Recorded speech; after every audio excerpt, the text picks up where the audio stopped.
First thing I want to know from you all, what business are you in? What business are you in? Engineered loading racks. All right, what business are you in? Real estate, what business are you in? Construction safety. Construction safety, what business are you in? Ad tech. Ad tech, what else we got? What about you? Oh, no, real estate, okay. What business are you in? Real estate. I'm starting to feel a little overwhelmed with real estate. What business are you in? Jeez, okay.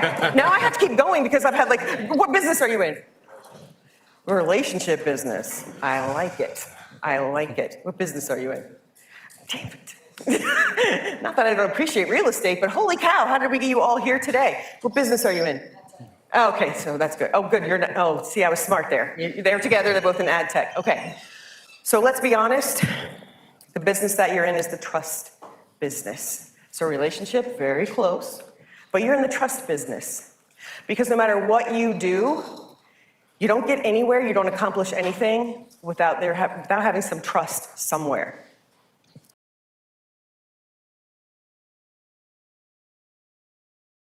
Okay, you're in the trust business.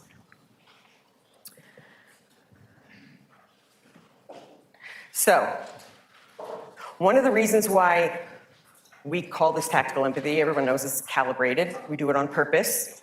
But when you're talking about tactical empathy is what actually gets you to trust. We're going for that trust-based influence. We have a lot of people, when we go out and do these trainings, that they automatically think what we're trying to do is manipulate people. That is not what we're doing. That's not what we're doing. If you are using our skills to manipulate, you are using them improperly, and it's not going to get you a long-term relationship. When you're using tactical empathy, the goal is for you to have a trust-based influence.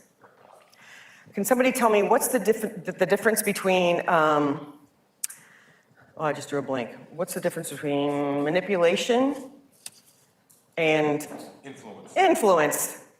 I should have just looked up there. Intent. If you go into a situation and you're intending to manipulate someone, you're not going to get a trust-based influence. You may get what you want, but you're getting it through trickery.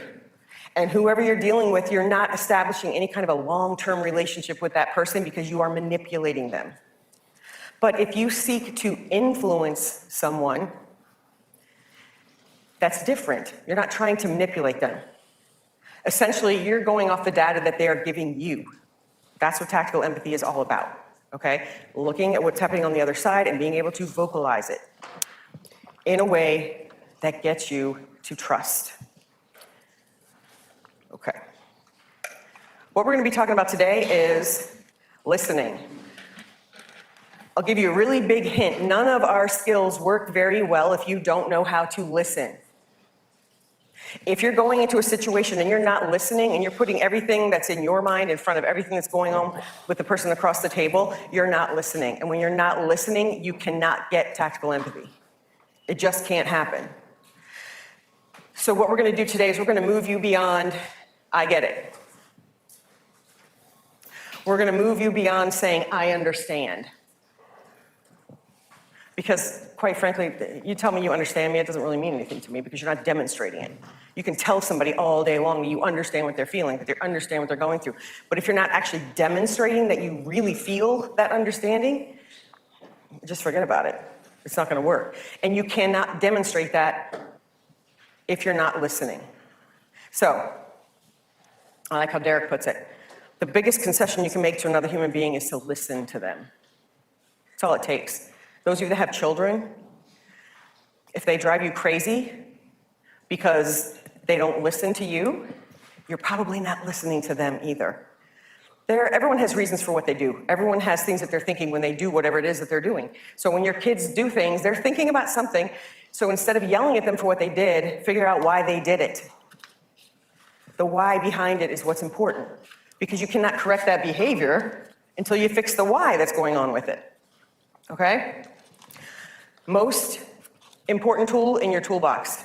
It's also what people do less than anything else, outside of encouragers, but that's a pet peeve for me, so we won't go there. By itself, just listening to someone can change the whole scope of your interaction with them going forward.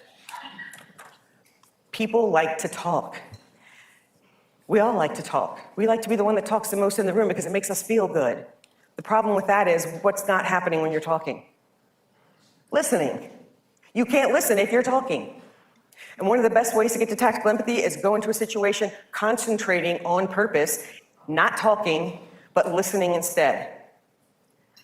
And you guys will find that's very difficult to do because you want to be in control of the conversation. When do you think you're in control of the conversation? Most people think when they're talking. But when you're talking, you're giving all the information away. And a lot of the purpose for what we're doing is gathering information. You can't gather anything if you're the one giving it all away. So the more you listen, the more you gather. You guys, please tell me if you have something to add.